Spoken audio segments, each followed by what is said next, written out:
Buongiorno, riprendiamo le nostre chiacchieratine dall'ultima volta che ci siamo lasciati, quando ho parlato ho esaminato quei due passi dei Vangeli di Matteo e di Luca in cui si parla della guarigione diciamo, del figlio, del ragazzotto, del servo del centurione romano operata da Gesù. E lì avevo esaminato un termine, un termine è la pederastia e quindi un tema molto delicato di cui si discute da molto tempo, di cui gli studiosi discutono da molto tempo.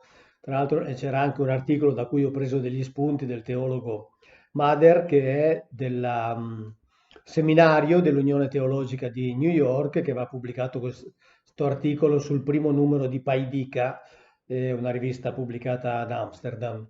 E in effetti questo è un tema abbastanza spinoso perché, diciamo così, allora per quanto riguarda l'esame fatta l'altra volta, c'è tutta l'analisi fatta dagli studiosi nel corso di decenni che hanno cercato di capire come si sono comportati gli autori dei Vangeli di Matteo e di Luca per vedere come hanno trattato il tema. In realtà tutti sono sostanzialmente concordi nel fatto che Matteo e Luca si rifanno ad una stessa fonte e tutti sono anche lì sostanzialmente concordi nel ritenere che Matteo sia rimasto più fedele alla fonte mentre Luca abbia proceduto con elaborazioni, in particolare con una elaborazione, cioè mentre Matteo usa in riferimento a quel ragazzo, quel giovane che viene, diciamo così, guarito a distanza, usa il termine pais, Luca lo sostituisce in quasi tutte le ricorrenze con il termine doulos. Perché? Perché nel mondo greco-ellenistico pais indicava anche, ed era molto spesso inteso quasi automaticamente così, come l'elemento giovane in un rapporto, diciamo, omosessuale tra appunto un ragazzo e una persona di età matura. Ora sappiamo che nel mondo ellenistico questo non era assolutamente considerato riprovevole, anche perché in genere poi la persona matura si occupava dell'educazione del ragazzo, eccetera, quindi era considerata una cosa, come dire, normale, pensiamo ai filosofi, eccetera. Luca però, che scriveva proprio anche per questo ambiente ellenistico e anche per l'ambiente giudaico-ellenizzante, e aveva timore forse che questo termine venisse proprio e esclusivamente interpretato in quel senso lì e quindi l'ha sostituito con doulos, che significa servo. Quindi quello che Matteo dice essere il giovinetto, insomma, del centurione, per Luca diventa il servo del centurione.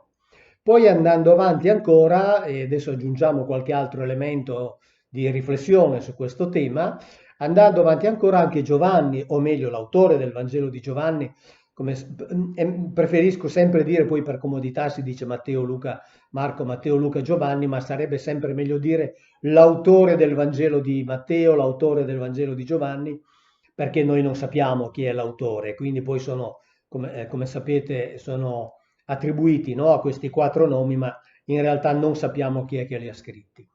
E quindi l'autore del Vangelo di Giovanni ha addirittura fatto un'altra sostituzione, quindi quello che era il pais per Matteo, che è diventato doulos per Luca, è diventato huios per Giovanni, cioè Giovanni l'ha immediatamente identificato come il figlio, quindi così almeno, come dire, si toglieva ogni possibilità di equivoco.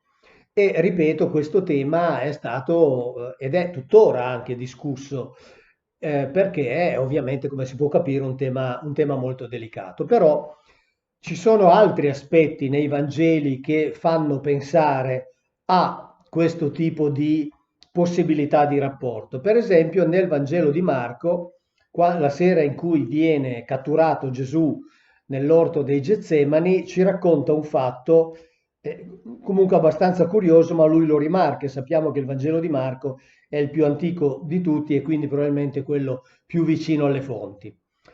Un ragazzo però lo seguiva, avvolto solo di un panno di lino sul corpo nudo. Tentarono di afferrarlo, ma egli, lasciato cadere il panno di lino, se ne fuggì via nudo.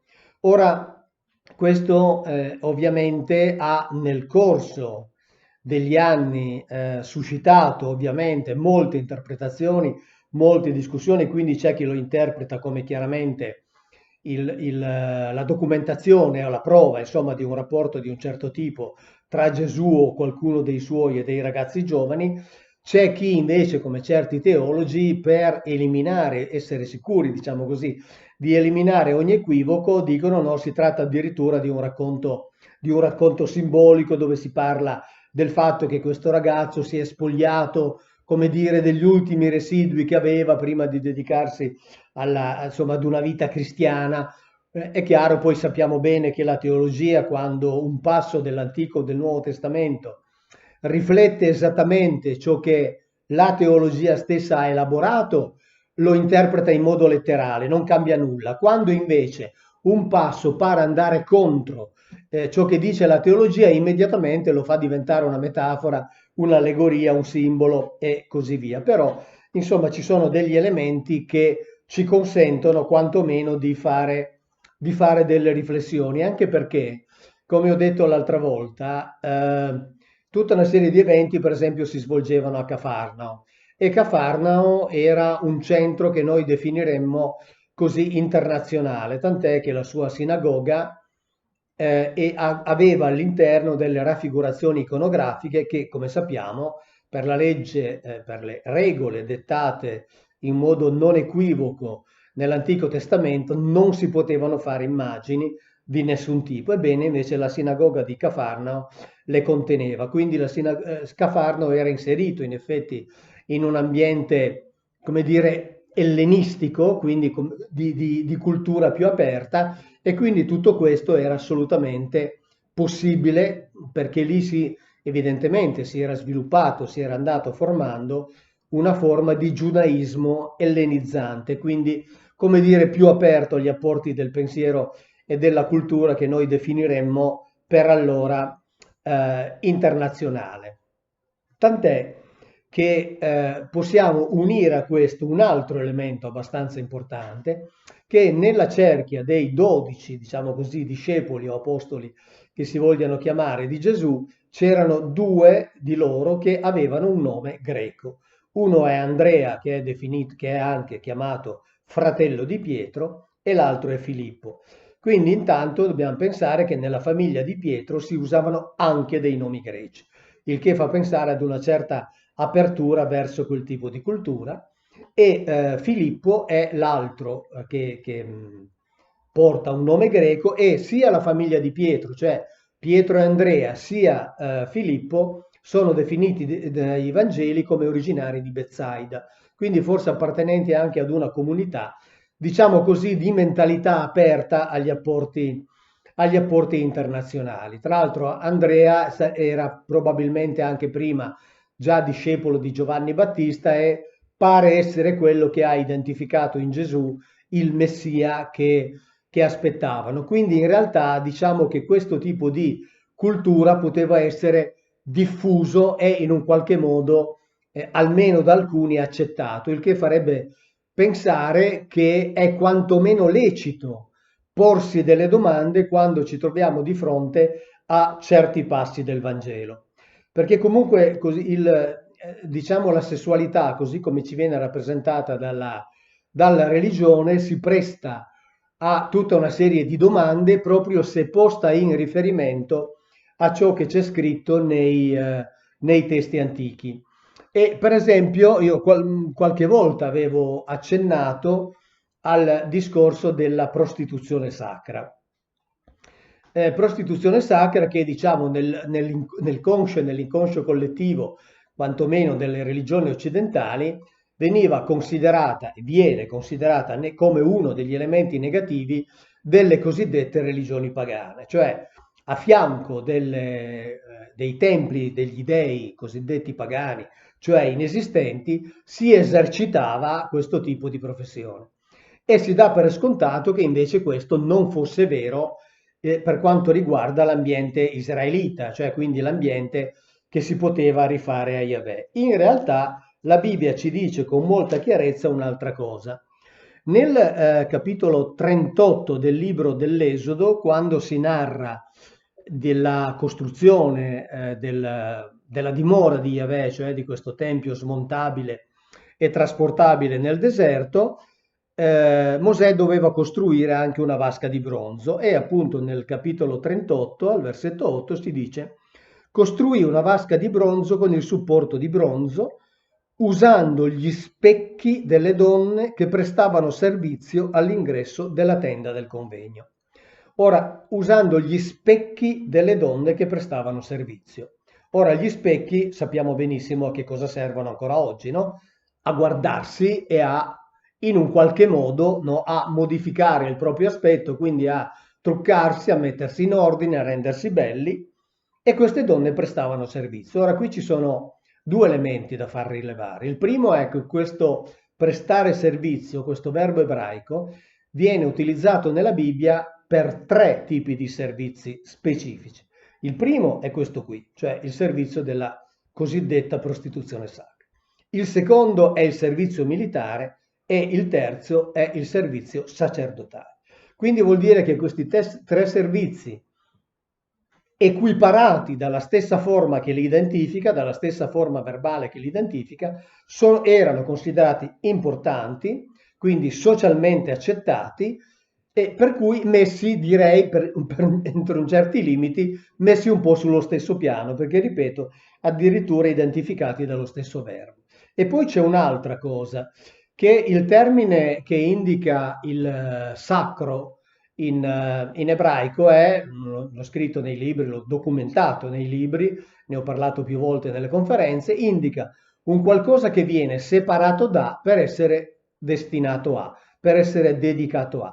Bene, la stessa radice nominale, cioè le stesse tre consonanti che identificano il sacro, identificano anche la prostituzione, cioè la Q, la D e la S. E sono quindi, valgono sia per il sacro che per la prostituzione, cioè la Kedeshah, la prostituta o la prostituzione. Perché? Perché anche lei era in un qualche modo separata dal consesso di quella che è la vita normale per essere dedicata ad un servizio speciale. Quindi sia l'utilizzo del verbo sia l'utilizzo della radice delle tre consonanti ci fanno pensare che appunto si trattasse di un servizio molto importante. Quindi qui già abbiamo una prima indicazione, ma ce n'è un'altra, se qualcuno avesse ancora dei dubbi, che è molto più chiara e che si trova nel primo libro di Samuele, quando si parla del servizio del tempio, il tempio, quindi la tenda del convegno che era stata montata a Silo dopo che appunto gli ebrei usciti dall'Egitto avevano cominciato a entrare in terra di Canaan, e si parla del sacerdote Eli e dei suoi figli. Quindi Eli prestava servizio lui, no, alla tenda del convegno, quindi alla dimora di Yahweh. E nel primo libro di Samuele, nel capitolo 2, si dice: Eli era molto vecchio, udiva tutto quello che facevano i suoi figli all'intero Israele e come essi si univano alle donne che prestavano servizio alla porta della tenda del convegno. Ora, qui non abbiamo più dubbi. I figli del sacerdote Eli si univano alle donne che prestavano servizio. Quindi non ci sono equivoci. Alla tenda di Yahweh, nei pressi fuori dalla tenda di Yahweh, si prestava il servizio di prostituzione sacra, esattamente come si faceva nei cosiddetti templi pagani. Quindi non c'è assolutamente da scandalizzarsi, era un'attività assolutamente riconosciuta, forse socialmente anche importante, e quindi veniva prestata quell'attività sia nel culto, diciamo così, nei luoghi di culto di Yahweh, sia nei luoghi di culto di altri Elohim. Pensiamo per esempio all'Elohim che veniva chiamato Baal Peor, che era proprio il signore dell'esposizione degli organi sessuali, e tra l'altro Baal Peor, poi, siccome era un Elohim rivale di Yahweh, il suo nome è passato attraverso il greco a Baal Fegor e poi è diventato il Belfagor, cioè uno dei diavoletti inventati dalla teologia. Ma perché un diavolo? Perché era un rivale di Yahweh, ma era come lui, e lui dava particolarmente importanza a questo tipo di servizio. Bene, Baal Peor dava importanza a quel tipo di servizio, Yahweh forse dava meno importanza, ma sicuramente nel suo tempio c'era, era previsto e veniva attuato. Tra l'altro, per quanto riguarda il discorso della prostituzione e dei rapporti sessuali, c'è un racconto nella Bibbia, nell'Antico Testamento, relativo, anzi due racconti relativi alle vicende di Abramo. Quando Abramo si trova in Egitto, cioè meglio, quando Abramo va in Egitto per sottrarsi alle conseguenze di una grave carestia in terra di Canaan, ha un timore. Dice, siccome sua moglie è bella, dice, sono sicuro che mi uccideranno per prenderla. E allora leggiamo il passo del libro della Genesi, dove dice, ci fu una carestia nel paese e Abram scese in Egitto per abitarci, poiché la carestia era grave nel paese. Avvicinandosi all'Egitto disse a sua moglie Sarai, ecco, io so che sei una donna bella di aspetto. Quando gli egizi ti vedranno diranno, costei è sua moglie, mi uccideranno e lasceranno te in vita. Per favore, di che sei mia sorella affinché io abbia beneficio grazie a te e sopravviva. Ecco, tra l'altro in ebraico avere beneficio significa acquisire beni materiali e in effetti quando poi il faraone scopre che in realtà, dopo averla fatta prendere, scopre che in realtà non è soltanto sua moglie, non è soltanto sua moglie, ma è anche sua sorella, allora effettivamente gli dice, ma perché hai fatto questo? Cioè perché mi hai detto, no? Che era tua sorella? E allora cosa fa? Per riparare al danno lo copre veramente di ogni tipo di bene. Quindi il faraone favorì Abraham per merito di lei, per merito di lei. E quindi Abraham venne in possesso di gregge e bestiame, asini, schiavi, schiave, asine e cammelli. Quindi Abramo si è arricchito giocando su questo equivoco tra moglie e sorella, quindi di fatto verrebbe da dire che ha venduto sua moglie o sua sorella in cambio di beni.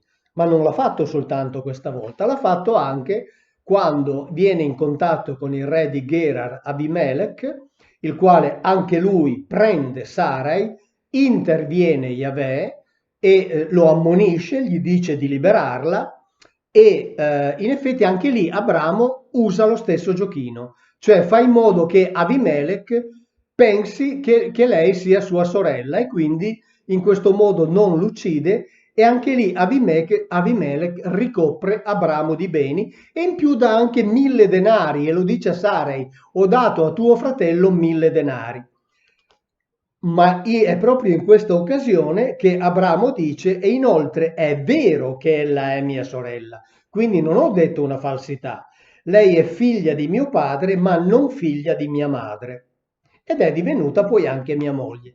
Quindi lui dice esattamente, è vero che è anche che è mia sorella. E in realtà era sua sorellastra. Tra l'altro, ecco, quindi vuol dire che questo discorso in questo caso, della vendita o come noi diremmo della prostituzione della moglie sorella, in un caso al faraone o a chi per esso, nell'altro caso al re Abimelech, beh, insomma, era visto come uno strumento per acquisire beni e ricchezze e in effetti, se sempre facciamo finta che sia vero ciò che c'è scritto nella Bibbia, Abramo sia in tutte e due le occasioni ha acquisito un sacco di ricchezze in termini di schiavi, di animali, di greggi e in un caso anche di denaro. E quindi, insomma, il rapporto con il sesso era un rapporto diverso da quello che poi ci è stato presentato. Peraltro, nei racconti dello Zohar abbiamo anche un racconto che ci parla dei 130 anni in cui Adamo è stato separato da Eva e lì si discute se il motivo per il quale Adamo è stato separato da Eva per un così lungo tempo. C'è chi dice che perché, come dire, è avvenuto dopo l'uccisione di Abele da parte di Caino, c'è chi dice che lui si è separato da Eva per non fare con lei poi altri figli, visto che avevano perso la possibilità di accedere alle tecniche che garantivano la lunga vita, quella che poi noi chiamiamo erroneamente l'immortalità. E tra l'altro in quel passo dello Zohar c'è scritto anche che appunto Eva si era unita con il serpente che l'aveva insudiciata e da questa unione è nato Caino. Quindi, come si sa, come appare, come ho raccontato più volte, Caino era figlio di questo atto sessuale tra Eva e uno degli Elohim rivali, cioè l'Elohim serpente che sappiamo nei racconti sumerocadici identificava Enki, che era rivale dei comandanti dell'Eden rappresentati probabilmente da quello che nei racconti sumerocadici si chiama Enlil. Quindi in realtà anche qui si parla appunto di una separazione di Adamo ed Eva e nel corso di questa separazione si dice che entrambi si sono dedicati ad una intensa attività sessuale. Adamo l'ha fatto con delle femmine che vengono definite demoni femmina o demoni femmina. Perché? Perché ovviamente vengono demonizzate quelle figure perché risultano essere delle rivali, esattamente come ho detto prima con Baal Peor che poi viene fatto diventare Belfagor. E quindi queste due femmine, Lilith e Naamah, vengono demonizzate, ma in quegli anni Adamo si è unito con loro. Stessa cosa ha fatto Eva, che in quegli anni si è unita molto con degli individui maschi e entrambi hanno prodotto una progenie, hanno prodotto dei figli che però ovviamente poi nella Bibbia sono cancellati perché e questi sono racconti ovviamente esterni alla Bibbia, perché nella Bibbia deve rimanere soltanto la discendenza adamitica.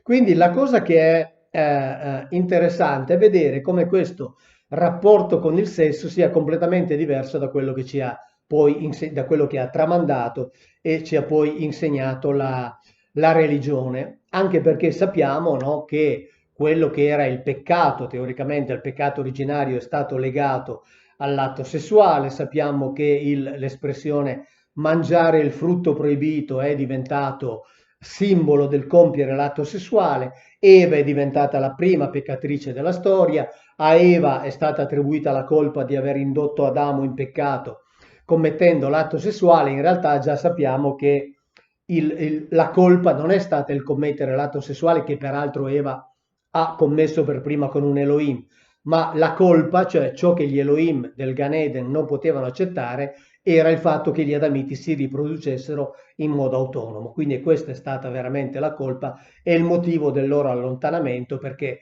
altrimenti, come dire, sarebbero diventati non più gestibili. Ora, una cosa interessante, quando prima ho citato Abramo e la sua vicenda, la sua duplice vicenda, diciamo così, della cessione della moglie sorella in cambio di beni di ogni tipo, c'è un elemento che è interessante, cioè Abramo sposa una sua sorellastra. Noi sappiamo che, cioè figlia di stesso padre, come dice lui stesso, ma non della stessa madre. Noi sappiamo che Abramo, attraverso la cosiddetta serva Agar, che probabilmente in realtà era una principessa egizia, ha un primo figlio che si chiama Ismaele, quindi il primogenito sarebbe Ismaele. In realtà, quello che eredita il diritto di primogenitura e quindi tutti i beni di Abramo è Isacco, cioè che pur essendo nato dopo, eredita il diritto della primogenitura e guarda caso è figlio di Abramo e di una sua sorellastra. Ora noi sappiamo che quando gli Elohim, che in ambito sumero-accadico si chiamano probabilmente Anunna o Anunnaki, cominciano a cedere il potere a dei loro rappresentanti, trasmettono anche delle loro conoscenze. E noi sappiamo proprio che nell'ambito degli Anunna Anunnaki la linea di discendenza diretta, quindi quella che garantiva, come dire, il passaggio del potere e il diritto di primogenitura, avveniva proprio attraverso l'unione tra un maschio e la sua sorellastra, esattamente come fa Abramo, che cede poi il diritto di primogenitura a Isacco. Quindi fino a un certo punto questo costume si è mantenuto, poi pian pianino si è andato perdendo, però è una cosa interessante. È una cosa interessante anche dal punto di vista genetico, o meglio, e sarebbe una cosa interessante da studiare e valutare anche dal punto di vista genetico, cioè capire perché questi utilizzassero questo sistema per trasmettere e garantire la purezza della linea dinastica. Noi sappiamo che questi ci hanno fabbricati con l'ingegneria genetica, quindi avevano molte conoscenze nell'ambito, diciamo così, genericamente del funzionamento del patrimonio genetico e del DNA e quindi utilizzavano questo sistema. Ora c'è una cosa, ci sono due elementi interessanti ai quali accenno. Noi sappiamo che il cromosoma Y si trasmette per via paterna e tra l'altro appunto ci sono degli studi a noi contemporanei fatti in ambito ebraico attraverso i quali nello studio del cromosoma Y si cerca di risalire all'interno della discendenza dei cosiddetti Kohanim, cioè dei sacerdoti, si cerca di risalire alla ascendenza da parte di Aronne. E poi sappiamo anche che noi abbiamo nelle cellule degli organuli, degli organelli che sono i cosiddetti mitocondri, che sono quelli che respirano per noi, cioè sono quelli che pigliano l'ossigeno e producono, diciamo così, quelle palline di energia che poi le nostre cellule utilizzano per vivere, per fare quello che devono fare, per replicarsi, eccetera. Ora, questi mitocondri hanno un loro DNA proprio, che non dipende dal DNA che c'è nel nucleo delle cellule. Cioè, come dire, vivono un po' per conto loro, sono autosufficienti. Il problema è che nell'atto della riproduzione sessuata, per una serie di meccanismi interni, i mitocondri del maschio non arrivano, o meglio, diciamo così, per semplificare, vengono distrutti in modo che non entrino a far parte del nuovo embrione. Per cui tutti i mitocondri che noi riceviamo di fatto li riceviamo soltanto per via femminile, cioè li riceviamo soltanto dalla madre.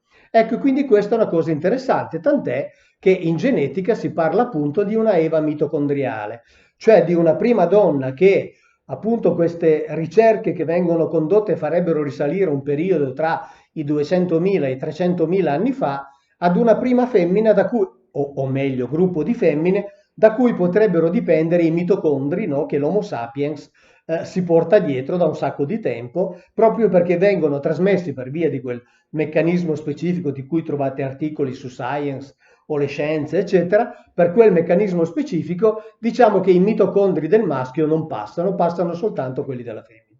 Quindi ecco, come sempre, quando noi leggiamo i testi antichi, noi intanto, vabbè, ci poniamo, come abbiamo visto nei Vangeli, ci possiamo porre delle domande molto interessanti per capire anche qual era il loro atteggiamento in certi ambiti. Quando leggiamo l'Antico Testamento capiamo, con riferimento alla prostituzione sacra, che le cose non stanno come ci vengono raccontate, o meglio, nella migliore delle ipotesi, come si lascia che noi le pensiamo, no? Cioè che pensiamo che attorno a Yahweh era tutto fantastico, tutto per così dire ineccepibile, mentre i pagani no. Con Yahweh si faceva esattamente come si faceva con gli altri.